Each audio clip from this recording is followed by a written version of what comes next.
वाहिगुरू जी का खालसा वाहिगुरू जी की फतेह। संगत जी, थैंक यू फॉर ज्वाइनिंग जी। सो आज के सेशन में भुजंग प्रयात छंद स्टार्ट कर देंगे, उसकी संध्या। पिछले सेशन में हमने ऑलरेडी बेसिक्स की कैसे कंस्ट्रक्ट है भुजंग प्रयात छंद वो देख ली थी हमने, और उसकी चाल भी कैसे होगी, है ना। सो वो हमने बेसिक्स कवर कर लिए थे। सो अभी हम स्टार्ट करेंगे मेन संध्या। अभी हम छंद 2 स्टार्ट करते हैं, मेन उस छंद की संध्या जो कि है भुजंग प्रयात छंद। पहली चीज़, भुजंग को ध्यान देना है कि हम जज्जे के साथ कह रहे हैं, भुजंग नहीं कहना, झज्जे की आवाज़ नहीं आनी चाहिए, ना ही चच्चा ना ही चज्जा। सो ना ही भुजंग कहना है ना ही भुजंग कहना है। सो ये है भुजंग, भुजंग नहीं कहना, भुजंग ये वाला जो, सो ये भुजंग नहीं कहना ना ही भुजंग कहना है, जज्जे की आवाज़ आनी चाहिए, ये ध्यान देना है। भुजंग प्रयात, इसको प्रयात कहना है। सुनने में कई बार आता है कि या तो हम पप्पे पैर रारे को प्र नहीं करके पप्पा रारा कर देते हैं, प्रयात कर देते हैं, और काफ़ी बार तो ये भी होता है कि ये को हम जज्जा बना देते हैं। सो इधर हम प्रजात कह देते हैं या प्रजात कह देते हैं। तो ऐसे नहीं करना, पप्पे पैरी रारा प्रयात, भुजंग प्रयात छंद। इसका ध्यान दो, गलती से पढ़ते पढ़ते फ्लो में काफ़ी बार सुनने में आता है कि हम छंत कह देते हैं, इसको दद्दे की जगह हम तत्ता कह देते हैं, भुजंग प्रयात छंत। इसको छंत नहीं कहना, ये छंद है, तो दद्दे की आवाज़ आनी चाहिए। सो भुजंग प्रयात छंद। नमस्त्वं अकाले नमस्त्वं कृपाले नमस्तं अरूपे नमस्तं अनूपे। अब यहाँ पे नमस्तं अक्षर ऑब्वियसली इस छंद में काफ़ी जगह आएगा। सो एक्सप्लेनेशन एक बार हम कर लेते हैं इसकी कि इसको सही तरीके से कैसे पढ़ना है, फिर आप सारी स्लाइडों में आप कह लो कि वो रूल अप्लाई होगा, उस नमस्तं अक्षर को वैसे ही हमने पढ़ना है। और हर एक स्लाइड में ऐसे लिखा हुआ आपको ज़रूर मिल जाएगा, इनकेस अगर कोई स्क्रीनशॉट्स ले रहा है तो, बट हम एक्सप्लेन सिर्फ स्टार्टिंग में ही कर रहे हैं कि अब ध्यान देना है। जो पहली पंक्ति है वो नमस्त्वंग है, इसमें तत्ते के पैर में वव्वा है। सो बाकी इस छंद में कहीं भी तत्ते के पैर में वव्वा नहीं आता, वो प्लेन नमस्तंग आता है जैसे उसकी नीचे वाली पंक्ति में लिखा हुआ है। सो क्योंकि यहाँ पे वव्वा लगा हुआ है, ये वाले नमस्तंग में जैसे यहाँ पे वव्वा लगा हुआ है और इस वाले पे वव्वा नहीं है ना, तो इन दोनों में फ़र्क होगा। और ये सिर्फ पहली पंक्ति में नमस्तंग आया है ऐसे। तो पहली चीज़, तत्ता वव्वा आया है, पैर में वव्वा है तत्ते के, तो त्व की साउंड आएगी, त्व।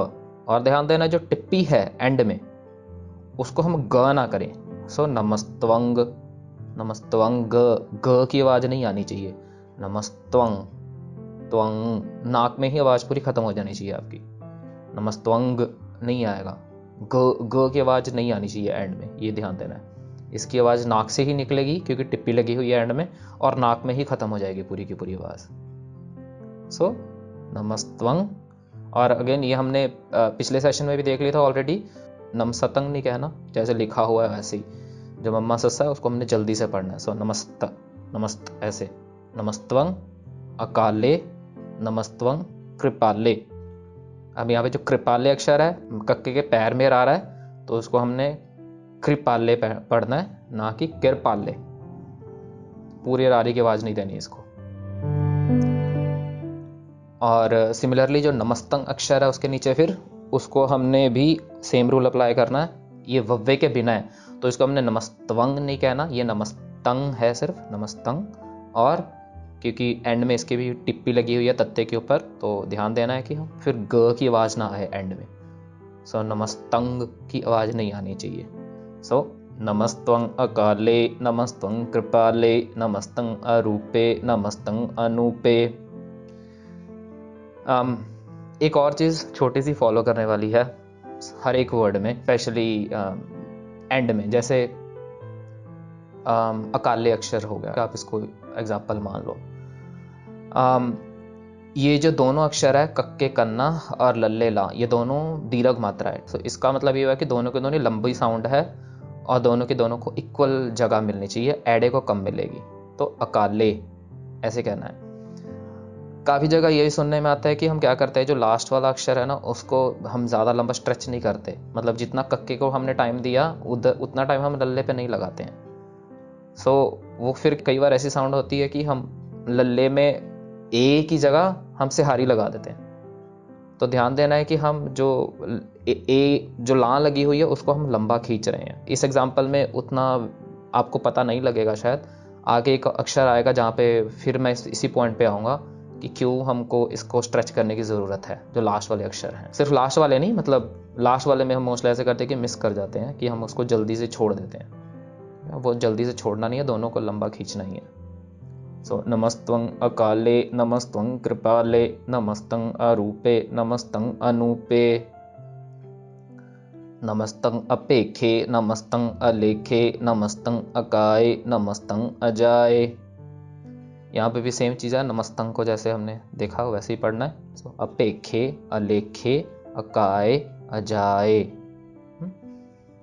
अब यहाँ पे ध्यान दो, वो जो मैं पीछे एग्जांपल दे रहा था आपको, अब अकाय और अजाय जैसे अक्षर है ना, तो अभी अकाय जब हम पढ़ रहे हैं तो ईडी में ला लगी हुई है, यहाँ पे ईडी में ला लगी हुई है, तो अकाय ए को खींचना है, जरूरी है। सो ऐसे नहीं कर देना कि अकाय अकाय। हाँ, अगर हमने अकाय कह दिया तो ईडी में फिर से हारी लग गई। सो नमस्तं अकाय नमस्तं अजाय, ऐसे नहीं, नमस्तं अकाय नमस्तं अजाय। जो पीछे वाला ए है वो भी लंबा हमारा खींचना चाहिए, ताकि पता लगे कि जो हम ए कह रहे हैं वो ला की साउंड है, ना कि सिहारी की साउंड है। अगर आप उसको छोटे में ही खत्म कर दोगे तो वो सिहारी की मात्रा लग जाएगी उसके ऊपर, और वो की गलत हो जाएगा। तो नमस्तं अकाय नमस्तं अजाय खींचना है दोनों को, जो सेकंड वाले दोनों अक्षर हैं। अगली पंक्ति, नमस्तं अगंजे नमस्तं अपंजे नमस्तं अनामे नमस्तं अठामे। यहाँ पे भी सेम चीज़, नमस्तं से रिलेटेड और बाकी अक्षर सिंपल ही है, ठीक है जी, ज़्यादा इसमें मिस्टेक्स नहीं होती हैं। सो अगंजे अपंजे अनामे अठामे। नमस्तं अकर्मं नमस्तं अतर्मं नमस्तं अनामं नमस्तं अतामं।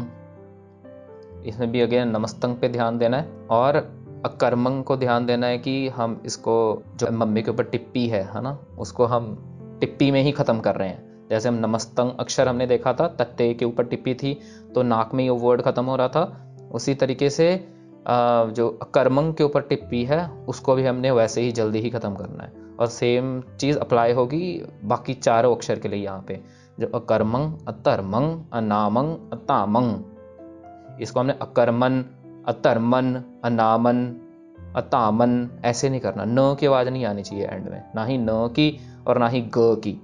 न और ग दोनों गलत है, तो ध्यान देना है कि वो नाक में ही आवाज़ खत्म हो रही है। अकर्मं अतर्मं अनामं अतामं। आगे, नमस्तं अजीते नमस्तं अपीते नमस्तं अबाहे नमस्तं अटाहे। नमस्तं अक्षर, और उसके बाद लास्ट वाला अक्षर जो है यहाँ पे अटाहे, यहाँ पे काफ़ी मिस्टेक्स होती है। सुनने में आता है कि वो अटाहे की जगह हम अडाहे पढ़ देते हैं, उसको डड्डे की आवाज़ दे देते हैं। सो ध्यान देना है, इधर अडाहे नहीं है, ये अटाहे है। जैसे टक्कन टक्कन कहते हैं ना पंजाबी में, सो टड्डे की आवाज़ आनी चाहिए इधर, ध्यान देना है। अटाहे अटाहे। सो नमस्तं अजीते नमस्तं अपीते नमस्तं अबाहे नमस्तं अटाहे। अब वो जो मैं आपको पहले भी चीज़ कह रहा था ना, जो हम जल्दी से जल्दी ख़त्म कर देते हैं, वो कि हाहे के इधर हम सिहारी लगा देते हैं, वो यहाँ पे भी ध्यान दो, होने के चांसेस है। अबाहे अटाहे, है ना, ऐसे नहीं करना। अबाहे कर दिया, अगर हमने हे में ख़त्म कर दिया तो सिहारी लग गई। सो इसको हमने खींचना है लंबा। सो नमस्तं अबाहे नमस्तं अटाहे, लंबे लंबे जाएंगे। नमस्तं अनीले नमस्तं अनादे नमस्तं अछेदे नमस्तं अगाधे। नमस्तं अक्षर अगेन नाक से आवाज़ आनी चाहिए, और यहाँ पे ध्यान देना है जो अच्छेदे जो वर्ड है यहाँ पे, उसको ध्यान देना है कि हम इसको अछेदे नहीं कर रहे। छच्छे की आवाज़ छच्छे की आवाज़ ही आनी चाहिए, ये हम पहले भी काफ़ी जगह देख चुके हैं। सो अच्छेदे कहना है इसको, ना ही अछेदे। और अगाधे अक्षर यहाँ पे जो है, जो लास्ट में अगाधे अक्षर है, वो ध्यान दें तद्दे के साथ है। तो अगाधे ऐसे आवाज़ आनी चाहिए, ना कि अगाधे, दद्दे की आवाज़ नहीं आनी चाहिए, क्योंकि ऊपर अनादे वर्ड है तो हम बाय डिफ़ॉल्ट हम उस राइमिंग के हिसाब से हम क्या करते हैं कि बाय डिफ़ॉल्ट अगाधे पढ़ जाते हैं उसको, पर वो उधर दद्दा नहीं है, यहाँ पे तद्दा है, अगाधे। तो इसको हमने कस के दबाव दे के प्रेशर दे के पढ़ना है। सो ऊपर वाला प्लेन है अनादे, पर जो नीचे वाला है वो है अगाधे। इसको अगाधे नहीं करना, इसको पढ़ना अगाधे, गा गा ऐसे करके अगाधे। तो टोटल हो गया ये वाली पौड़ी, नमस्तंग अनीले, नमस्तंग अनादे, नमस्तंग अच्छेदे, नमस्तंग अगाधे, नमस्तंग अगंजे, नमस्तंग अपंजे, नमस्तंग अदारे, नमस्तंग अपारे। नमस्तंग अगेन नाक से बोलना है, उदारे अक्षर है, इसको ध्यान देना है, दद्दे के साथ है, तो यहाँ पे हमने तद्दा नहीं लगाना। सो इसको उदारे नहीं कहना हमने, इसको हमने उदारे ही कहना, जैसे दद्दा है दद्दे की आवाज़ ही आनी चाहिए। और बाकी अक्षर सिंपल ही है, ठीक है, ज़्यादा उनमें कुछ है नहीं कॉम्प्लिकेशंस। तो नमस्तंग अगंजे, नमस्तंग अपंजे, नमस्तंग उदारे, नमस्तंग अपारे, नमस्तंग स एकै, नमस्तंग अनेकै, नमस्तंग अपूते, नमस्तंग अजूपे। नमस्तंग अक्षर ध्यान देना है, और यहाँ पे ध्यान देना है सो एकै, इनको अलग अलग पढ़ना है, ये एक अक्षर नहीं है, इनको हमने सो एकै जल्दी जल्दी नहीं पढ़ना। सो एकै नहीं, इसको पढ़ना है नमस्तंग सो एकै, नमस्तंग सो एकै। काफ़ी शायद आपको गुटका साहब में ये शायद लिखा हुआ मिल जाए कि ये एक साथ लिखा हुआ है, पर हमने इसको एक साथ नहीं पढ़ना है, इसको हमने स्पेस देनी है। सो एक क्या अलग अलग पढ़ने हैं यहाँ पे। और अपूते को ध्यान देना, पब्बे के साथ है, ये काफ़ी कम मिस्टेक्स होती है बट सुनने में कई बार आ जाता है। सो पब्बे के साथ अपूते आना चाहिए आवाज़, ना कि अपूते, पप्पे की आवाज़ नहीं आनी चाहिए यहाँ पे। सो नमस्तंग स एकै, नमस्तंग अनेकै, नमस्तंग अपूते, नमस्तंग अजूपे, नमस्तंग नृकर्मे, नमस्तंग नृपरमे, नमस्तंग नृदेसे, नमस्तंग नृपेसे। नृकर्मे, नृपरमे, नृदेसे, नृपेसे, चारों के पैर में रा लगा हुआ है, तो इसको हमने नृ की साउंड देनी है, र पैर में है, ना कि निर। सो निर्कर्मे, निर्परमे, निर्देसे, निर्पेसे, ऐसे नहीं पढ़ना हमने, इसका नाम पढ़ना है नृकर्मे, नृपरमे, निर्देसे, नृपेसे। ये ध्यान देने वाली है यहाँ पे, ये चारों अक्षर, आगे भी पौड़ी है उधर भी यही सेम चीज़ है, वो भी ध्यान देना है। सो नमस्तंग नृकर्मे, नमस्तंग नृपरमे, नमस्तंग नृदेसे, नमस्तंग नृपेसे, नमस्तंग नृनामे, नमस्तंग नृकामे, नमस्तंग नृदाते, नमस्तंग नृगाते। अगेन वही चारों अक्षर, सो नृनामे, नृकामे, नृदाते, नृगाते।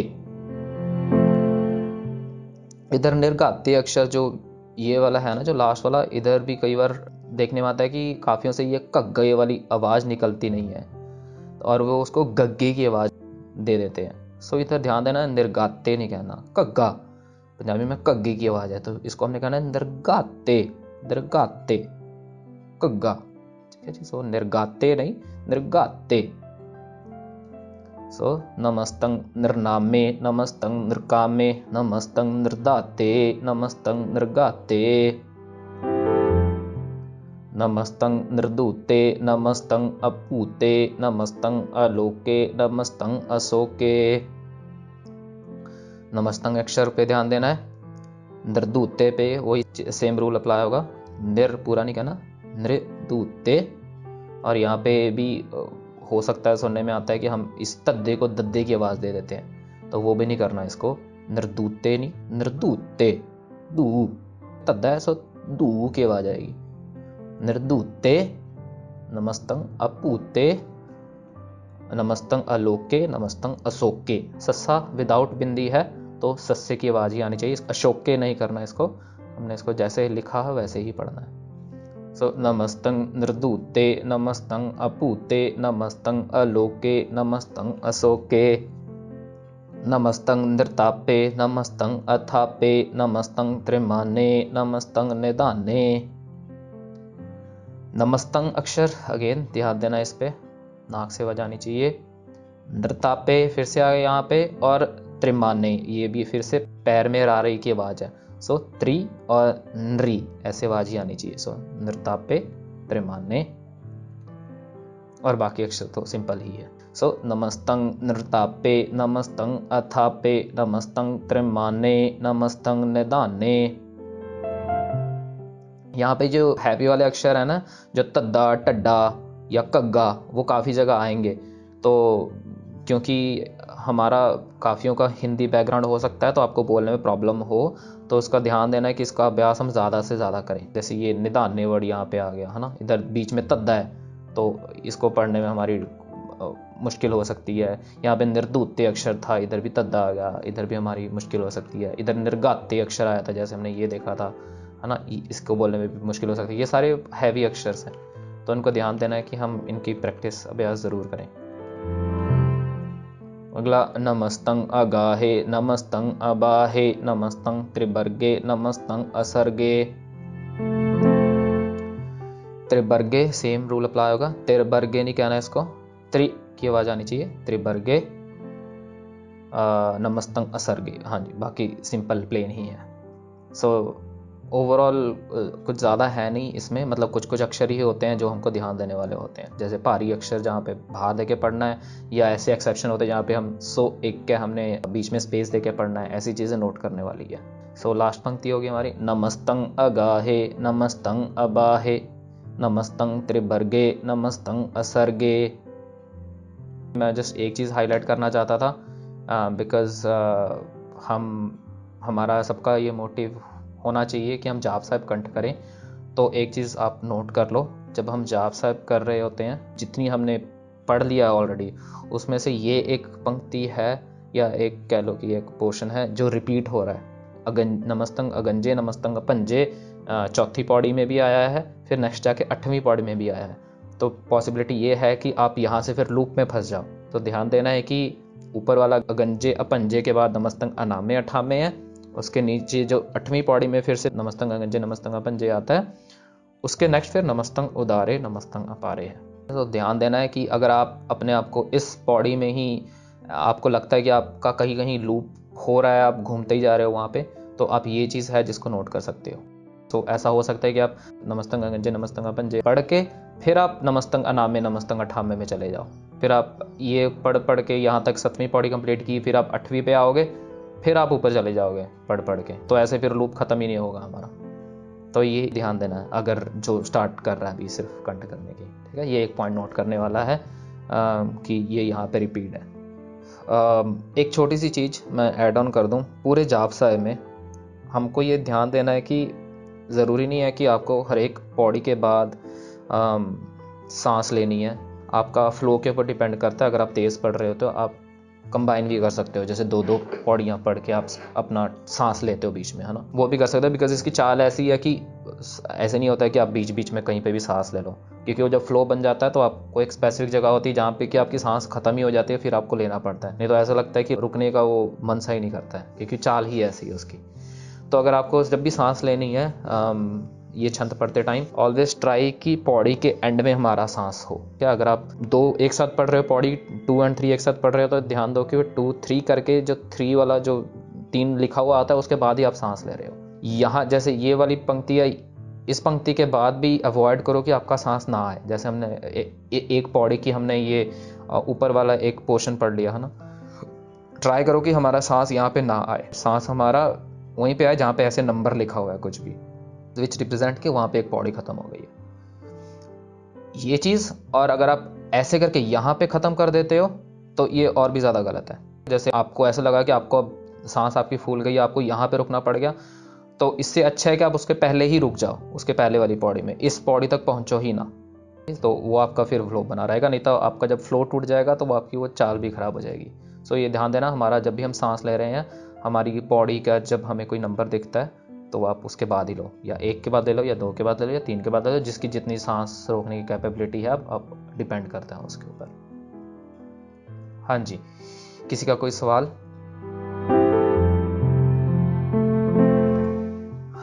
दीर्घ मात्रा में कितना टाइम देना चाहिए बाय प्रोनाउंसिंग?